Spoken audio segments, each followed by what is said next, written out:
Saltando desde estos años, ¿no? Desde este año, desde estos finales de los 90 al siglo XXI, en el que nos encontramos, una época en la que todos somos datos, en la que todos dejamos marca, ¿no? En la que todos tenemos smartphone, en la que todo el mundo utilizamos redes sociales, nos encontramos en un entorno en el que el 85% de la gente en el mundo no recibe tratamiento de salud mental, ¿no? Yo no sé si somos conscientes de todo esto, de realmente cuál es nuestro entorno, ¿no? De que realmente el COVID además ha incrementado todavía más este aspecto, sobre todo en la gente joven, ¿no? Un aumento del 25% de depresión y ansiedad a nivel global. Yo creo que es un impacto más que relevante, ¿no? No lo digo yo, lo dicen el foro de Davos, que como son gente que mueve dinero, les interesa cómo funciona el mundo, ¿no? Bastante más que mucha gente, quizá. La mitad de la población mundial va a tener algún tipo de problema de salud mental a lo largo de su vida.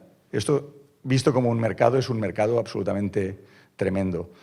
El que realmente hay variaciones de oferta depende del país en el que vivas. Yo creo que también es importante tener en cuenta. Lo que también marca si nos gusta o no nos gusta el tema de interactuar con gente, ¿no? O sea, realmente en este estudio lo que estaban comentando, de lo que se habla, es que los países que no tienen ingresos o que tienen un volumen de ingresos relativamente bajo son mucho más susceptibles a recibir cualquier tipo de ayuda que una visita presencial, porque tampoco tienen acceso realmente, ¿no? Cambiando un poco el tercio, el concepto de innovación disruptiva, aparte de ser uno de los conceptos quizá más prostituidos de la historia, en cuanto a que todo es disruptivo, no, disruptivo es cuando hay un tipo de cambio, un tipo de avance en el que cambia un sector de una forma, de un punto de no retorno, en el que es 10 veces más efectivo que lo que hay y 10 veces más barato que lo que hay. Esto, por ejemplo, los procesadores de texto y las máquinas de escribir son un clásico. En medicina, otro clásico son los stents, ¿no? Los muellecitos que ponen dentro en las cirugías cardíacas, que han cambiado el tema de la cirugía cardíaca abierta, que puede ser que se ha extendido, se ha podido escalar a nivel global y esto ha salvado un montón de vidas en cuanto a problemas de corazón, de forma que es bastante complicado morirte del corazón hoy en día gracias a esto, que te pueden ir reparando metiéndote muelles. Y ahora estamos en el punto de la IA. ¿Es la IA una innovación disruptiva? Debería serlo, al menos para todos nosotros. Venimos de que la inteligencia artificial se utiliza desde hace mucho tiempo, ¿no? O sea, el tema del machine learning en imagen, en diagnóstico por la imagen, está muy utilizado, en el que hay árboles de decisión. Yo la primera vez que oí hablar de algoritmo fue en la carrera de medicina, en tercero también, en el que se habla de algoritmos de decisión dentro de medicina. Y la de gran diferencia es con el deep learning, lo contaré, todos lo sabéis probablemente, pero bueno, la gran diferencia es que pasa de ser algoritmo a ser estocástica, a ser contextual. De forma que esta probabilidad máxima de que aparezca algo da una gran probabilidad de acertar al final, ¿no? Cuanto más contexto hay, más fácil que acierte la inteligencia artificial generativa, que es en lo que se basa el deep learning. A mí me gusta un ejemplo muy tonto que siempre hago, que es el de, por ejemplo, si yo digo, había una vez una princesa que vivía en un castillo. ¿Ven? Castillo. ¿Por qué castillo? Porque hay un contexto. El contexto es un cuento infantil. He utilizado la fórmula clásica de cuento infantil, ¿no? ¿Cómo empieza un cuento? Esto es un cuento, luego hay una princesa, la princesa no va a vivir debajo de un puente ni en una choza, va a vivir en un sitio bien, ¿no? Pues es ese contexto. Gracias a ese contexto hemos adivinado la palabra que encajaba. Palacio también encajaba, pero como tenemos en la cabeza Shrek y todo es medieval en los cuentos, pues hemos metido el castillo. Pero es exactamente así como funciona la inteligencia artificial generativa, ¿no? Realmente te da la respuesta que es el más probable que exista. A gran velocidad y en tiempo real, ¿no? Las letritas salen, no porque hay alguien escribiéndolas ni por un tema de usabilidad, que hay un tío de usabilidad detrás, sino porque realmente se generan en tiempo real. Hay un tiempo de respuesta en todo esto, ¿no? El éxito que ha tenido ChatGPT se basa precisamente en esta capacidad que nos da, este superpoder, ¿no? El exitazo como nunca se había visto en cuanto a red social, ha hecho que todo esto escalase de una forma realmente diabólica, porque todo el mundo lo ha utilizado en relativamente poco tiempo, ¿no? Pero no existe solo ChatGPT, hay centenares, casi miles de modelos en marcha, ¿no? De diferentes tamaños, formas, modelos, sabores, y cada año, cada semana aparecen más y más y más y más que tienen su funcionalidad y su uso y para los que hay que encontrarle una finalidad, ¿no? Y ver quién es el mejor. Dentro del uso, las funcionalidades que tiene, cada vez tiene más funcionalidades que se aproximan a lo que esperamos de una persona, ¿no? El tema este de confundirnos, la clasificación de imágenes, ya son mejores que nosotros en muchísimos campos, en entender cosas, en diferentes idiomas, incluso en matemáticas, que era un poco retrasado el tema, están avanzando. Y no solo eso, sino que por la parte que nos toca pueden ver, pueden escuchar y pueden hablar, ¿no? La inteligencia artificial, o sea, realmente podemos hablar con la máquina. Esto nos da muchas posibilidades porque básicamente nos hemos acostumbrado cada vez más a interactuar, ¿no? La interface de pantalla cada vez más se ve sustituida por la interface de voz. El éxito de Alexa, ¿no? Por ejemplo, hay 1 millón de Alexas colocados en Inglaterra, que por cierto los han utilizado el NHS para dar respuestas de salud y ahorrarse visitas a los médicos, que son los que se cabrearon cuando lo montaron, pues es una clave de utilización. Gente como Sanitas, por ejemplo, lo está colocando aquí en España en las residencias para facilitar la usabilidad, ya no solo domótica, sino con los servicios que tienen en las residencias, ¿no? De forma que todo es más sencillo. O sea, esa barrera con la tecnología que teníamos ya no la tenemos porque tenemos la voz, mientras tengamos esa voz, ¿no? Y además puede ver. ¿Cómo es que puede ver? Bueno, las gafas de Meta. ¿Alguien tiene las gafas de Meta de los aquí presentes? ¿Alguien? ¿Las compraste y las devolviste? Joder, hostia, ¿qué pasó? ¿Estaba abierta?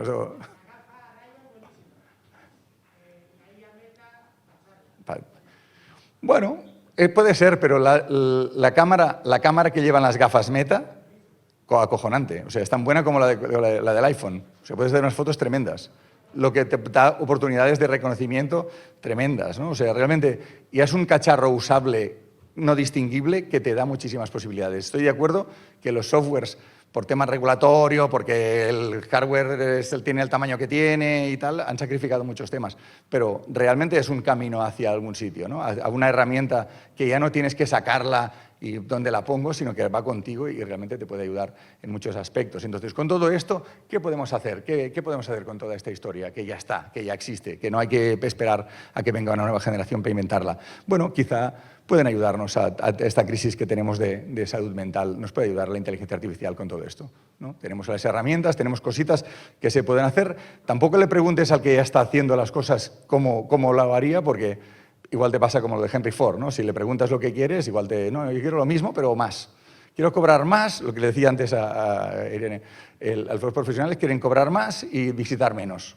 Cojonudo. Vale, pues no es exactamente esto. Realmente es tener herramientas que nos ayuden en determinadas situaciones, que hagan un seguimiento, etcétera, ¿no? El elefante en la habitación es, vale, tenemos la inteligencia artificial generativa, pero ¿va bien esto? O sea, realmente lo estamos haciendo bien.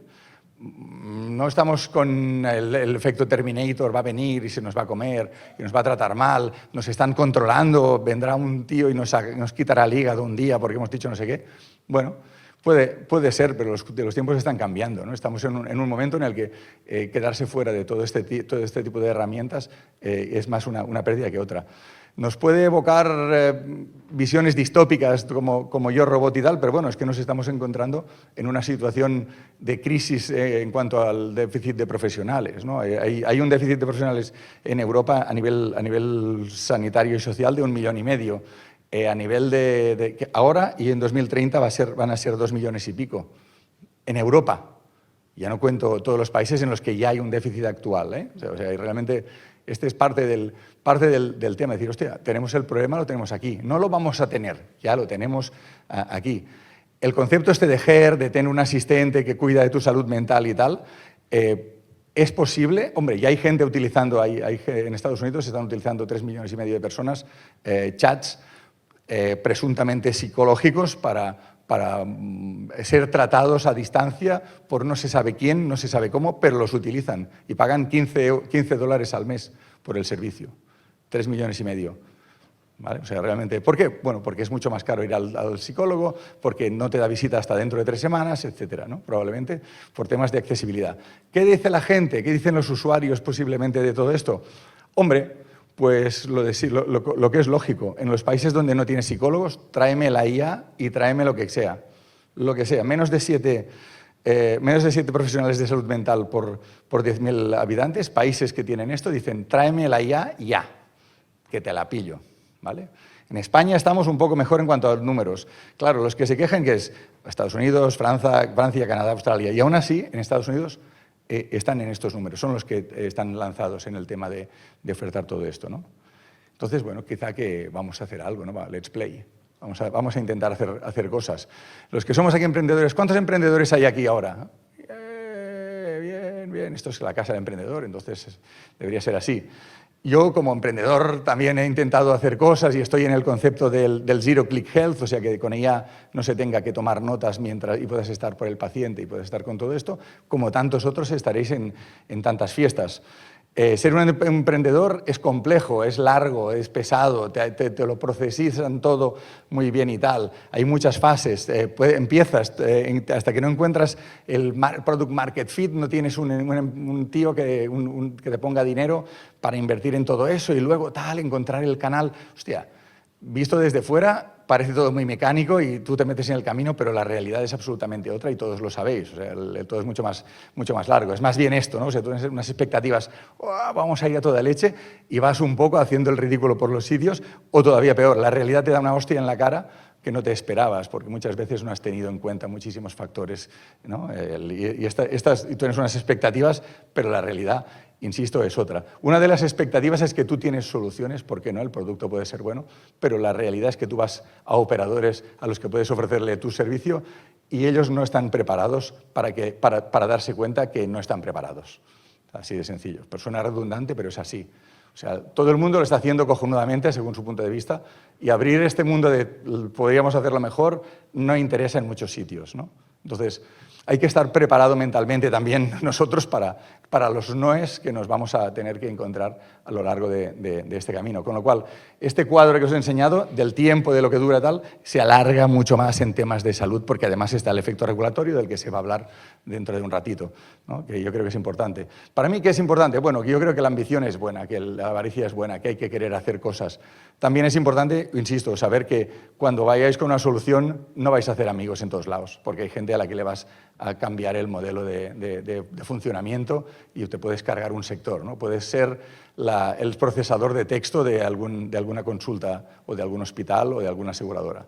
Entonces, el que innova va a tener por enemigos los que ahora mismo están bien, ¿no? y van a tener gente a la que le beneficie el cambio, que sus pocos amigos, y van a ser amigos tibios, tampoco van a ser amigos incondicionales, ¿eh? Y esto no es nuevo, es Maquiavelo, que es más viejo que el ir a pie, pero la realidad no ha cambiado para nada y tal.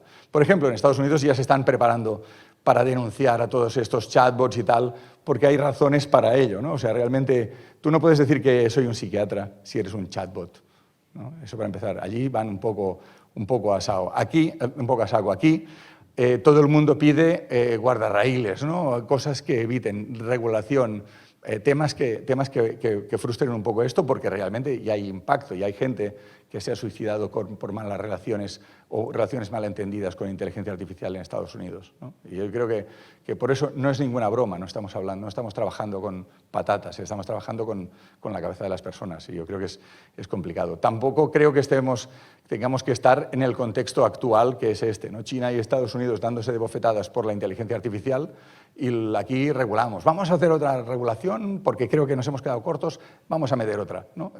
¿Por qué? Porque en 5 años vamos a tener todos los que han estado trabajando en soluciones óptimas, americanos y probablemente también chinos, vendiéndonoslas aquí y nos las vamos a comer. ¿Quién utiliza de aquí WhatsApp? ¿Vale? ¿Quién utiliza de aquí TikTok? Menos. Mentirosos. Ya sé que os da vergüenza, pero sí, también. Americanos, chinos. Regulaciones cero. Todos los datos de WhatsApp se van a Estados Unidos. Todos los datos de TikTok se van a China. Los utilizamos perfectamente y contamos todas las intimidades del mundo, ¿sabes? Esto es lo que va a pasar. Entonces, si sobreregulamos, va a pasar esto, que la vida se abre camino. Para otro día hablaremos de Semmelweis. Si tenéis curiosidad, es un señor que descubrió que lavándote las manos reducías al 50% la mortalidad puerperal y acabó en un manicomio muriendo precisamente a los 50 años porque le echaron del trabajo y de su profesión médica. ¿Vale? 50 años después, Lister dijo, bueno, había un chaval húngaro que tenía una idea muy buena sobre esto de lavarse las manos. Vale, 50 años después de morir. ¿Vale? Esto es la sanidad. ¿Vale? O sea, si esperáis reconocimientos en vida, os habéis equivocado de negocio, digamos, ¿no? Entonces, así que, sin más dilación, vamos hacia adelante en el acto de hoy. Espero que sea tan satisfactorio como seguro que va a ser para mí.